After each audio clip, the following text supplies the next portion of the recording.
One piece chapter 1189 వచ్చేసింది. ఈ chapter చాలా క్రేజీగా ఉండబోతుంది. ప్రీవియస్ చాప్టర్లో ఈము లుఫీని చాలా బ్రూటల్గా స్టాప్ చేశాడు. ఈ చాప్టర్లో కూడా ఇంకా దారుణంగా ఉండబోతుంది. ఆల్సో షాంక్స్ మన అందరికీ ఫైనల్ వార్ గురించి కూడా చెప్తున్నాడు. సో చాప్టర్ చాలా ఇంట్రెస్టింగ్గా ఉండబోతుంది. ఇంకా టైం వేస్ట్ చేయకుండా చాప్టర్ని స్టార్ట్ చేసేద్దాము. బట్ దానికంటే ముందు ఎవరైతే సబ్స్క్రైబ్ చేయలేదో వాళ్ళు వెంటనే సబ్స్క్రైబ్ చేసుకోండి. నేను ఇలాంటి వన్ పీస్ యానిమే కంటెంట్ మన ఛానల్లో అప్లోడ్ చేస్తూ ఉంటాను. అండ్ దాంతో పాటు యానిమే అప్డేట్స్, రికమెండేషన్స్ ప్రతి ఒక్కటి మిస్ అవ్వకుండా వీడియోస్ చేస్తూ ఉంటాను. అండ్ ఎవరైతే ఛానల్ని సబ్స్క్రైబ్ చేశారో అరిగతో గోజైమాస్. చాప్టర్ 1189 టైటిల్ వచ్చేసి the king of the world. ఈ టైటిల్ చూసిన తర్వాత అర్థమైపోయింటుంది ఇట్ రిఫర్స్ టు ఈము సామా. చాప్టర్ స్టార్టింగ్లో అక్కడి నుంచి చూపిస్తారు ఈము లుఫీని స్టాప్ చేశాడు. ఇక్కడ మనకి క్లియర్గా చూపించారు మన లుఫీ చాలా బ్లీడ్ అవుతూ ఉంటాడు. అండ్ ఈము లుఫీని స్వాడ్తో తీసుకెళ్ళి ఆడమ్ ట్రీకి ప్రింట్ చేసేస్తాడు. ఇలా చేసిన వెంటనే మన ఊసప్ తన అబ్జర్వేషన్ హాకీతో సెన్స్ చేసి అంటాడు, లుఫీ నీకు ఏమీ కాలేదు కదా. అండ్ పక్కనే నామి అంటుంది, ఇప్పుడు ఎందుకు అట్లా మాట్లాడుతున్నావు సడన్గా అని. అండ్ జిమ్మే అంటాడు, లుఫీ ఆపోనెంట్ని లైట్గా తీసుకోకండి, తను జాయింట్స్ని డిఫీట్ చేసి ఉంచాడు. అండ్ ఇది విని లోకి సడన్గా షాక్ అయ్యి వాట్, తను జాయింట్స్ని డిఫీట్ చేశాడా. తర్వాత జిమ్మే అంటాడు, నాకి కూడా ప్రాపర్గా లుఫీ హాకీ వీక్ అయినట్టు కనిపిస్తుంది. అండ్ నెక్స్ట్ సీన్లో మనం బ్రూక్, ఫ్రాంకీ అండ్ గోంకుని చూస్తాము. గోంకు ఐస్ నుంచి బయటికి వచ్చేసింది. బ్రూక్ గోంకుని లేపుతూ ఉంటాడు, బట్ తనకి స్పృహ రాదు. అండ్ రక్ని పక్కలే ఉండి గుర్రు గుర్రు అని చెప్తూ ఉంటాడు. బట్ వీళ్ళకి ఏమీ అర్థం కావట్లేదు. దీని తర్వాత ఊసప్కి కోపం వచ్చి గోంకుని అటాక్ చేయబోతూ ఉంటాడు. అండ్ తను అంటాడు, తను ఈము కంట్రోల్లోనే ఉంది, ఒకవేళ తను ఈము కంట్రోల్ నుంచి బయటికి రాకపోతే మన పరిస్థితి ఏంటి అని అంటాడు. బట్ అప్పుడే హజ్రుద్దీన్ తన షిప్ని ఫాస్ట్గా తీసుకొచ్చి లోకిని ఢీ కొడతారు. అండ్ హజ్రుద్దీన్ అండ్ జడ్ ఇద్దరు కింద పడిపోతారు. జిమ్మే అంటాడు, ఇలా ఎవరు ఎంటర్ అవుతారు బ్రో, ఏం చేస్తున్నారు మీరు ఇక్కడ అని అంటాడు. బట్ జడ్ దేనికో చాపర్కి థ్యాంక్ యూ అని అంటుంది. నెక్స్ట్ డే జడ్ లోకిని చూసి షాక్ అయి తన గాయాలని చూపి అని అంటుంది. అండ్ నువ్వు చాలా బ్లీడ్ అవుతున్నావు అని అంటుంది. లోకి రిప్లై ఇస్తాడు, సరే మీరెందుకు ఇక్కడ ఉన్నారు, నాకెందుకు హెల్ప్ చేస్తున్నారు. అండ్ మనకి హజ్రుద్దీన్ని చూపిస్తారు. తను జరుల్ మాటల్ని గుర్తు తెచ్చుకుంటాడు. అండ్ హజ్రుద్దీన్ లోకిని అడుగుతాడు, తను ఎవరో నీకు తెలుసా. లోకి అంటాడు, మేబీ తను నాకు తెలుసేమో. అండ్ నెక్స్ట్ సీన్ చేంజ్ అయిపోతుంది. ఈము అండ్ లుఫీని చూస్తాము. ఒకవైపు లుఫీ చాలా బ్లీడ్ అవుతూ ఉంటాడు. అండ్ ఇంకోవైపు ఈము అంటాడు, ఏదైతే ఈ స్వాడ్ ఉందో ఇది నీ లోపల ఉన్న సోల్ అండ్ లైఫ్ స్పాన్ని తక్కువ చేస్తుంది.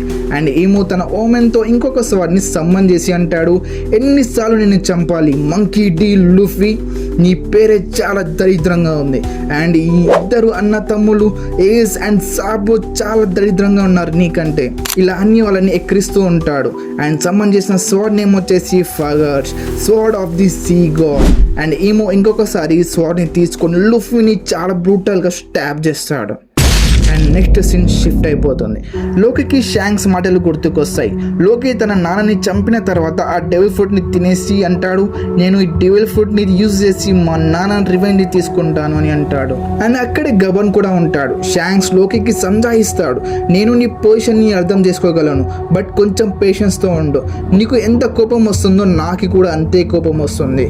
బై ద వే హరాల్డ్ కూడా నా మంచి ఫ్రెండ్, సో నాకు కూడా రివెంజ్ కావాలి వరల్డ్ గవర్నమెంట్ నుంచి.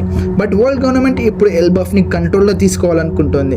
ఇది ఒకటే ఆబ్జెక్టివ్ కాదు, వాళ్ళు ఒక ఫైనల్ వార్ కోసం రెడీ అవుతున్నారు. సో లోకి అంటాడు, నీ అకార్డింగ్ వరల్డ్ గవర్నమెంట్ యుద్ధానికి తయారవుతున్నారు, బట్ ఐ డోంట్ కేర్. మా నాన్నని చంపారు, నా సోల్జర్స్ని చంపారు, నేను రివెంజ్ తీసుకునే తీరుతాను. అండ్ షాంక్స్ అంటాడు, ఇక్కడ కల్ప్రిట్ ఎవరో నీకు తెలియదు, నువ్వు ఎవరిని చంపాలో కూడా నీకు తెలియదు. దీనికి లోకి రిప్లై ఇస్తాడు, ఆబ్వియస్లీ ఇదేం ప్రశ్న, నేను వరల్డ్ గవర్నమెంట్ని ఫినిష్ చేసేస్తాను. బట్ షాంక్స్ అంటాడు, ఎవరైతే హరాల్ని కంట్రోల్ చేస్తారో తను ఎవరో కాదు, కింగ్ ఆఫ్ ది వరల్డ్. జారుల్కి ఏమీ అర్థం కావట్లేదు. అండ్ గబన్ కూడా. అండ్ లోకి అంటాడు, నేను తనని కూడా చంపేస్తాను. షాంక్స్ కోపమే అంటాడు, నా మాట విను, నేను హోలీ లైన్లో ఉన్నప్పుడు నాకు ఒకటి క్లియర్గా అర్థమైపోయింది, తన పవర్స్కి లిమిట్ లేదు, నిజంగానే తను డిఫీట్ అయితే తనని ఎప్పుడో ఎవరో డిఫీట్ చేసేవాళ్ళు.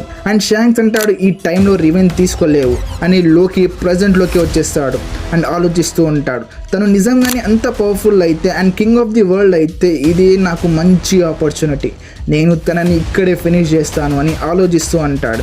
అండ్ హజ్రతీన్ లోకికి హెల్ప్ చేస్తా అని అంటాడు.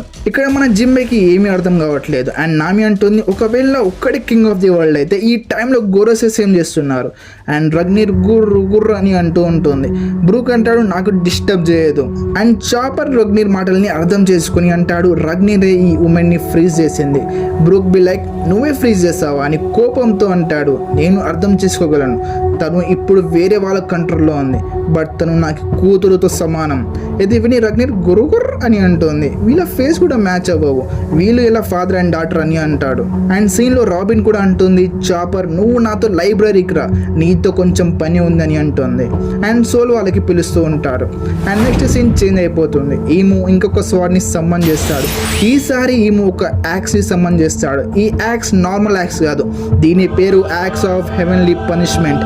అండ్ పాపం గైస్ లుఫీ చాలా బ్లీడ్ అవుతూ ఉంటాడు. And next Zoro and Somers fight continue అవుతూ ఉంటుంది.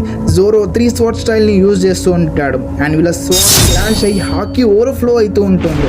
అండ్ సోమర్స్ అంటాడు 800 years ago 19 కింగ్స్ ఎవరైతే ఉన్నారో వాళ్ళు ఈ వరల్డ్ని క్రియేట్ చేశారు, ఈక్వాలిటీని తెచ్చారు. అండ్ తను స్వాట్స్వి వేరే వేరే పేర్లు కూడా చెప్తాడు. తోహు, ఓహు, నెమెసిస్, స్టిగ్మా, లాగ్నోసిస్, మురామస్ అని చెప్తూ అంటాడు. ఈ 19 స్వాట్స్ని ది గ్రేట్ వన్ అంటే ఈము రీస్టోర్ చేసుకున్నాడు. తను ఇష్టం వచ్చినప్పుడు ఏదైనా స్వాడ్ని ఎక్కడైనా సమ్మన్ చేసి యూజ్ చేయగలుగుతాడు. అండ్ అందులో నుంచి మాకు ఇచ్చాడు. ఇప్పుడు మేము ఆ స్వాడ్ పవర్ని చూపిస్తాను. అండ్ ఇది మా ఫ్యామిలీ నుంచి ఉంది కూడా. ఈ స్వాడ్ పేరు వచ్చేసి గ్రామ్ అని అంటాడు. అండ్ నెక్స్ట్ మనం కిల్లింగం అండ్ సాంజిని కూడా చూస్తాం. ఇక్కడ కిల్లింగం కూడా అంటాడు మా ఫ్యామిలీలో కూడా ఒక స్వాడ్ని జనరేషన్స్ త్రూ వస్తూ ఉంది. ఈ స్వాడ్ పేరు వచ్చేసి spear of the Holi life అంటే లాంగోనోసిస్. అండ్ మనకి ఇప్పటి వరకు 19 స్వాట్స్లో నుంచి 9 స్వాట్స్ పేరు తెలిసిపోయాయి. ఇక్కడ మీరు క్లియర్గా చదవచ్చు. అండ్ ఈము లుఫీకి అంటాడు నువ్వు చాలా అదృష్టవంతుడి, నువ్వు ఈ యాక్స్ చనిపోబోతున్నావు అని ఫైనల్ బ్లో చేయబోతూ ఉంటాడు. అప్పుడే గబన్ తన 2 యాక్సెస్ని యూజ్ చేసి ఈము అటాక్ని స్టాప్ చేశాడు. అండ్ ఇక్కడితో చాప్టర్ ఫినిష్ అవుతుంది. అండ్ నెక్స్ట్ చాప్టర్లో గబన్ వర్సెస్ ఈముని చూడవచ్చు. అండ్ లాస్ట్ ప్యానెల్లో మన గబన్ క్రేజీ స్మైల్ ఇస్తాడు. అండ్ నెక్స్ట్ వీక్ బ్రేక్ ఉంది గైస్. సో ఈ బ్రేక్లో మనం ఒక 3 వీడియోని అయితే చేసేద్దాము. ఈ చాప్టర్ మీద మీ థాట్స్ ఏంటో కామెంట్ సెక్షన్లో చెప్పండి. ఇలాంటి యానిమే కంటెంట్ కోసం మన ఛానల్ని సబ్స్క్రైబ్ చేసుకోండి. అరిగతో గోజైమాస్.